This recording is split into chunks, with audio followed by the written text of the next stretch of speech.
complete open and novice weaves. So we're going to start over, these are just hoops, I haven't drawn them very well.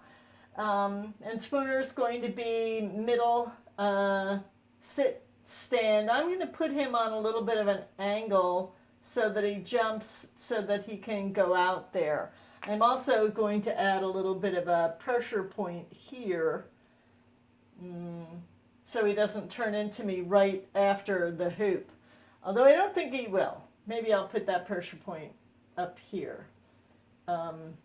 Maybe right in the middle. Yeah, changing my mind.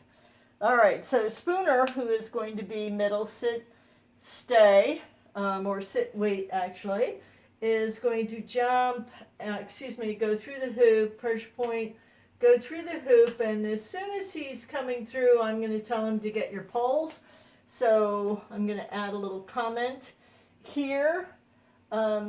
He's going to go get in his poles. I'm kind of moving with him a little bit so that I support. There are 12 weave poles there. He can probably do them. I wouldn't ordinarily. I want him to stay in novice superior, but you know, it's the same course. So we're going to go through. I don't know what I have that there for. And I'm going to tell him to get out. And I'm going to try to rear cross this so that he's going to go out and he's going to kind of come with me. And I'm going to tell him to, I'm telling him after he gets out of the poles to come. So if I'm down here, I'm going to tell him to switch. Ha ha! I'm going to tell him to switch and get out. And then I'm going to cut in rear cross. I believe it's called a rear cross.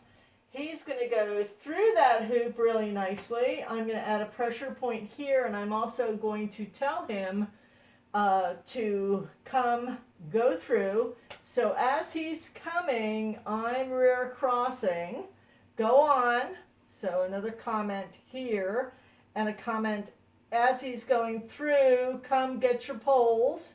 And reinforce get your poles right there as I'm moving across with him a little bit. He's going to go blindingly through those poles, adding a little pressure point here. I'm not going to get in too deep because I want to go over there a little bit.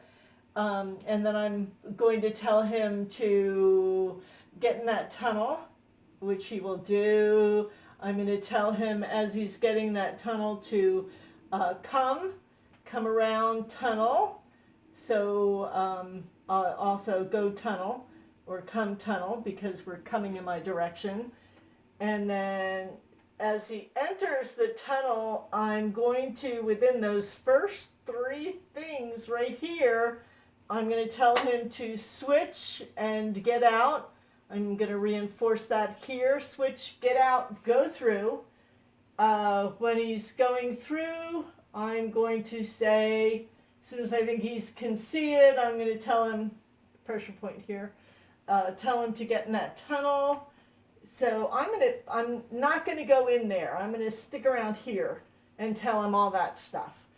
Then he's going to go through that tunnel, and as he's going through, within the first things, I'm going to tell him to get your poles. I'm reinforcing that here, get your poles.